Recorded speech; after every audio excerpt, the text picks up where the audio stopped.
Email. Dear Mr. Baines, I challenge you to do your next video in the voice of Strong Bad from Homestar Runner. From MR period Kowalak, aka Hollywood. Oh, okay. Alright, Hollywood. I guess I can do a video like that for you.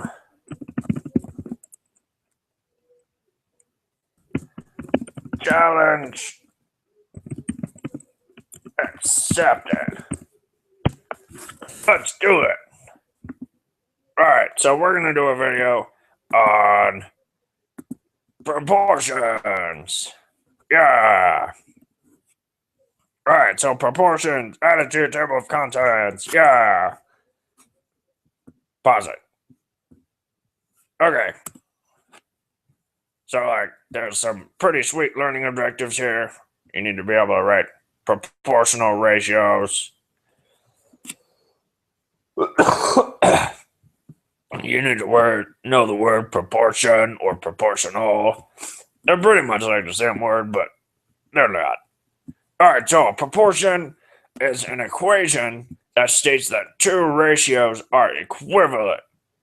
Okay, so these two ratios are equivalent. These two and these two. So they're proportions. They have a special name. Alright, that makes kind of sense. So add this tip chart to your notes. Go ahead and pause it. Okay, now write down all of the ratios that are equivalent. So write down only the ones that are proportions. If they're not a proportion, don't write them down. Go ahead and pause it. Okay, so you should have only written down these ones, because, these are not proportions. Okay.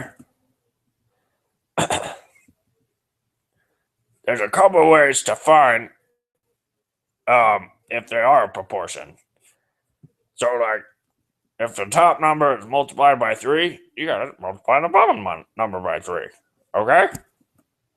If the top number is divided by 4, you just gotta divide the bottom number by 4. And you should find your answer.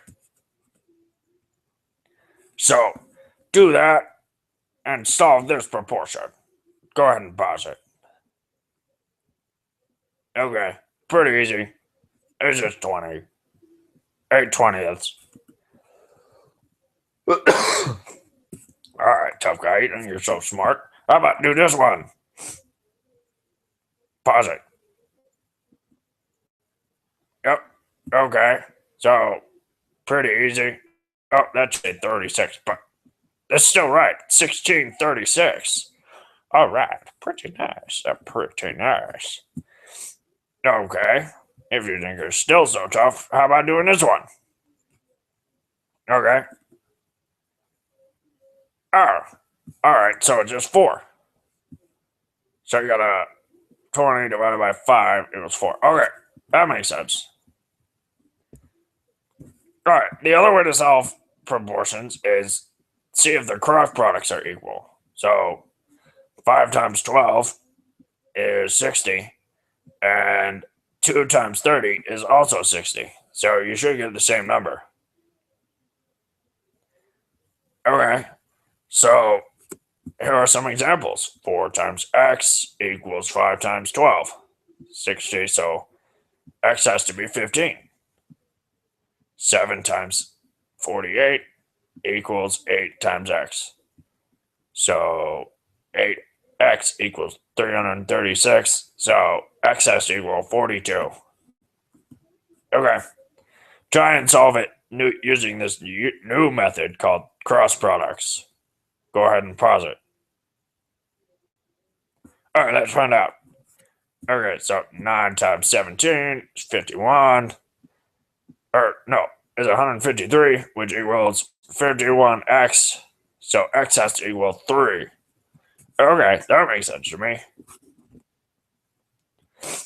Alright, do this cross product, tough guy. Alright, it's not all that tough. So just 12 times 56 equals 672. Divided by 96, x equals 7. Yep. Alright, what about this one? Can you do this one? Yeah, you can do this one. Pretty easy. Okay, last one. Write your own example and then solve it. Go ahead and pause it. Okay, so like the last thing you gotta do for this video is go to Google Classrooms and answer the questions on the worksheet that's been shared with you. Okay, that's it. Mr. Baines out.